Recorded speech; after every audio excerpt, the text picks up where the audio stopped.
Okay, here is part 2 of making a journal from an old book cover. I'm going to go ahead and work on both of these. We'll basically show you one, but I'm going to work on both of them because they're kind of going to get the same treatment with the black or dark papers. And that is to line the inside of them. This one, if you remember, had that white selvage on it. I just colored this in with a Sharpie so it doesn't look really weird. Have like a white stripe down there. Other than that, we're good to go. This is the original Sugar Skull one, and I have some interesting papers. Some of them are kind of leftover, and so I'm going to be cutting those uh, to fit. I don't have one wide enough to go all the way across. So what I'm going to do is cut one that goes from one side to about here. Say, remember how I did the others where I folded over across this? That's what I'm going to do with this. And then same again on this. So the front and the back pages will actually, the covers will have different printed paper, but they will work with each other. I went ahead and measured already. What I do is I measure for the pages, and for the pages you want a little bit more room. And then I measured for the actual covering paper. The covering paper, I look at, well, for this one, since it's not going all the way across, all I needed was the height. And so the height on this is 9.5 inches. But I need to come in just a little bit. So we're going to come to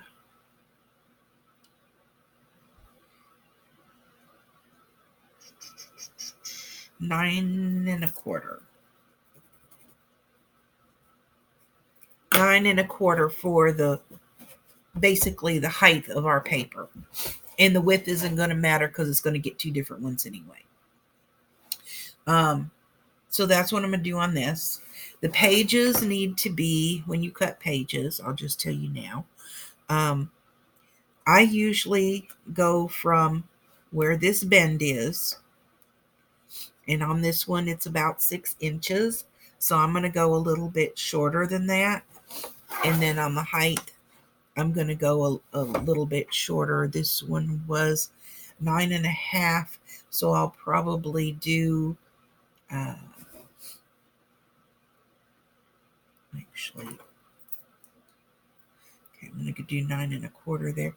We'll probably do 9 inches, 8.75 to 9 inches on the pages themselves.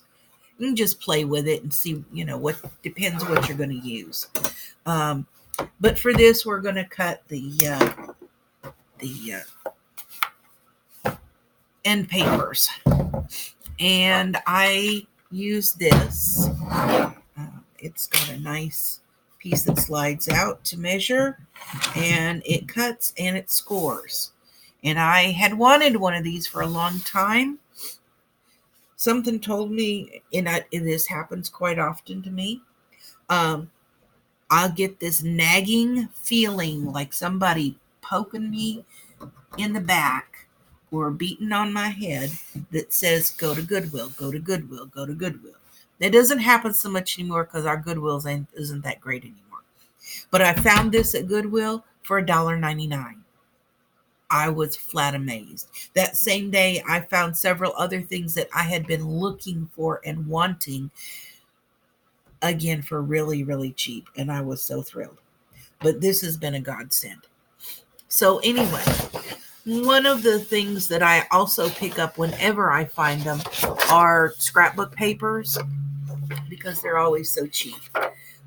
This is one that I'm going to use today for a backing paper. With the Sugar Skulls, if you know anything about the Mexican Day of the Dead, Dios de los Muertes, it's basically to remember their ancestors. So I thought this was very fitting because this is going to be going up for sale. If somebody has pictures of their ancestors or their family members, they can cut them out and stick them inside these little frames. Because what they do is they'll set up a table or an altar type area, and they will put pictures of their ancestors, their family members that have passed on, and lay it out with food and drink and whatever else those people liked and liked. They'll make their favorite foods. They'll put out their favorite drinks, whether that's coffee or alcohol or whatever it might have been. They'll put out their favorite flowers. That's why the sugar skulls always have so many flowers around them and on them. It's really a beautiful ceremony. And if you've never seen the movie Coco, go see it or look at it online on a video somewhere, rent a video.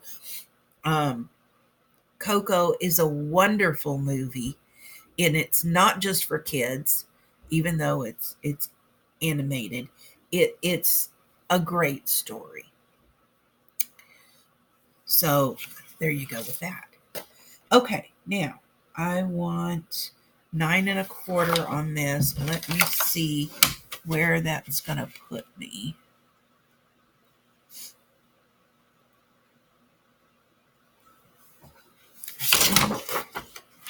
I'm going to cut off a little bit of this. 1, to trim it up, and 2, to get as much of the frames on here as possible. So 9 1/4.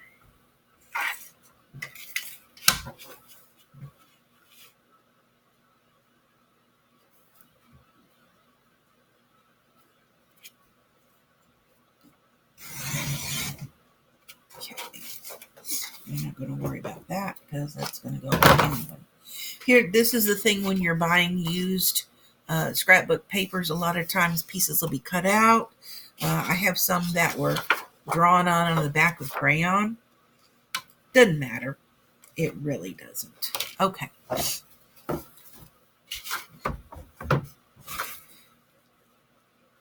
So that's going to go on there. And let me mark that. Oops, this is one of those books that has that sticky stuff in it.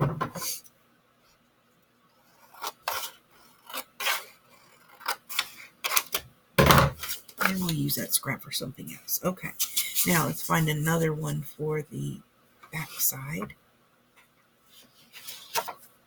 And this one might. Yeah, I think this will be fine. Oh yeah, this will work. Okay. So I need 9 1/4 tall.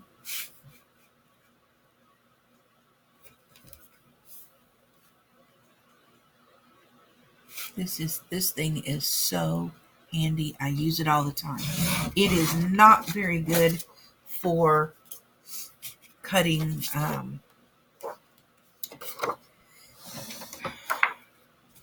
pieces that are very thin paper. It just doesn't like them. There we go. It doesn't like thin paper. But if you layer up your thin paper, it'll do quite well. And I've learned how to work with this thing. It's got its little idiosyncrasies. Okay. So we're gonna cut that shorter. Okay. So now I've got my pages for the backing, and that's how I'm going to glue them in. So I'm going to go ahead and show you that part. Get that out of the way. Get out of thing here to glue on top of. Okay, I'm going to do the back part first. This is that sticky glue that's stuck in there, so I guess that'll help things out. And I've already dampened my brush, so we're good to go. Don't want it too wet. Okay, so we're going to do the back one first. Don't ask me why. It doesn't really matter.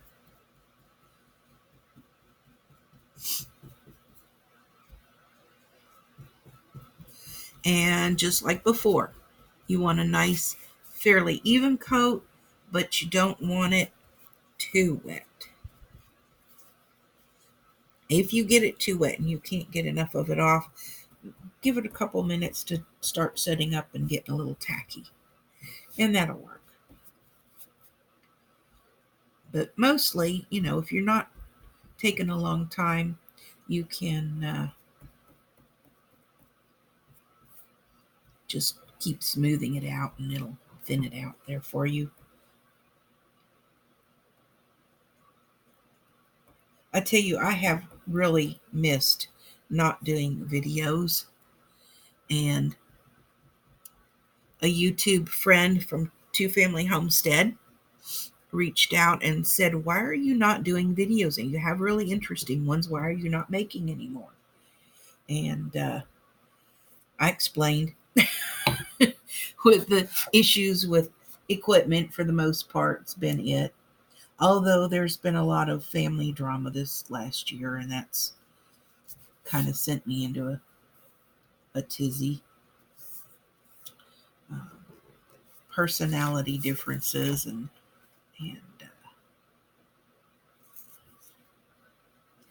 dealing with elderly parents that don't always react how regular people react. So yeah, and that's part of the reason that I'm moving. Um, they're fine with it. The original plan was I was to be here to help them as they got older and take care of things that they could no longer do. But personality changes have kind of made that impossible. Again, make sure you're getting down in that little ditch area really good and tight so it'll fold properly for you. Because if you don't, you're going to end up, when you fold it, it's going to end up with like a weird lump there rather than a fold. And this just looks nicer if you can get it down really well. Okay, and we'll do the other side.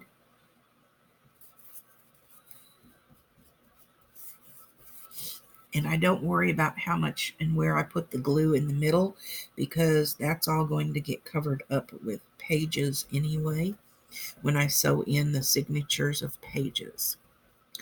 A signature is a group of pages that you put together. That's how they always used to make books in the old days.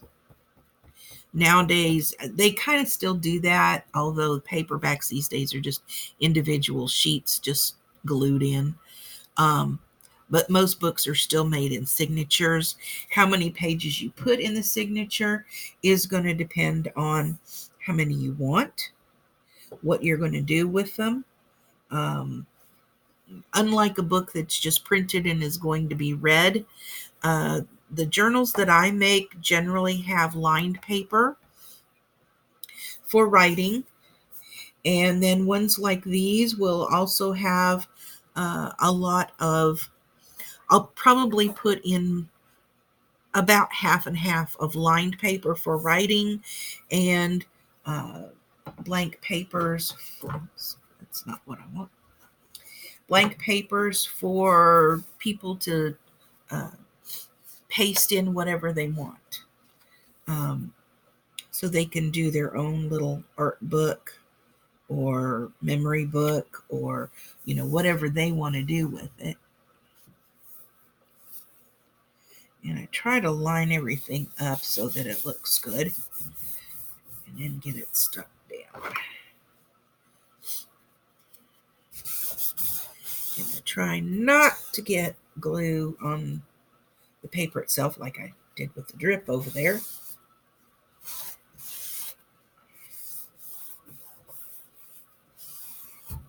Okay. And again, I'm going into that ditch. I don't really know what those are called. I haven't figured that out yet.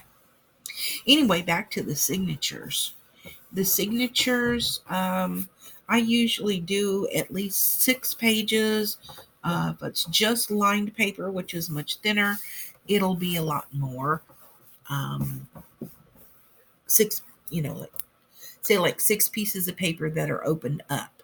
So when you fold them to make that signature, you end up with 12 leaves, which is actually 24 actual pages if you were numbering them. So when I have my books listed for sale, I will tell you how many pages it has, as if they were numbered. And I'll tell you how many signatures are in them. Most people can see that anyway. Okay, that's it, and we let it dry. So I'm going to go ahead and do the other one. I need to pick out some paper to go with the spider webs. I've got some other black and white stuff over here. And where this joins, this is the spine area. And that's where the signatures will be sewn in. And so you really won't even see any of this because the signatures being sewn in will cover it. And I have some black lace and some white lace I'm probably going to play with as decoration on the outside. These might get some beading, especially this one might get some beading on the where I sew them in. That's really fun to do. I like doing that. So here, let me show you while that one's drying. Let me show you some I've made, if I can get them out. Well, come on, move over. There we go. I made some plain ones because I thought people might like more inexpensive plain ones to give as gifts. And these are basically, this one I did as a travel journal. This is the cording that I used to sew the signatures in. You can see there are 6 signatures in this one because this one is just basically mostly lined paper with a little bit of other stuff. On the inside, I used an old map book and just did the backing papers, and then I did the signature covers, and then I have lined paper. And then in the very center of each signature, I have a plain white paper that's a little bit thicker than just writing paper. Depends what I can get. And it's just the same all the way through. Each signature is built the same way. And then they are all sewn in. Oops, where's the center? There it is. And then you get the little thread in the center. Now, when I do beading, I put beads on it as I'm sewing, so these threads are all covered by beads, which is a really neat look. It's let me see if I can pull one out here that has that. Throw that in here. I have a bunch of books. I've made a bunch, hoping that some of them will sell for Christmas time. There we go. I really, really like this one. It turned out really pretty. And sometimes I don't know what they're going to end up like when I'm done. But this one's a really pretty lavender, lilac colored fabric. This was an illustration from a vintage book little bit of lace around it. It's all just Mod Podge down. But this is the spine. And these are little clear bugle beads that have a little twist to them so they pick up the light, and then little purple pearls. And this one, I used vintage looking papers. It has kind of a letter theme going on it. So the pictures that I cut out from the same book that this came from, which was 1950s edition of Little Women, I picked out all the images that had letters or packages type theme to them. And then vintage looking covers, for signature covers with, I put lace on the edge. And then it's just pages. Just pages. I didn't do anything else. Just lined pages. So this one's more like a journal. And each one's built the same, although the papers, cover papers are different.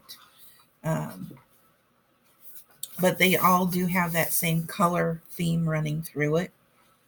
I'm going to have to find some more paper. I prefer buying my paper like from thrift stores or whatever when I can. It's just so much more affordable. You know, I don't like paying $15 for one pack of paper. But anyway, there's that. And then the back of it's just plain.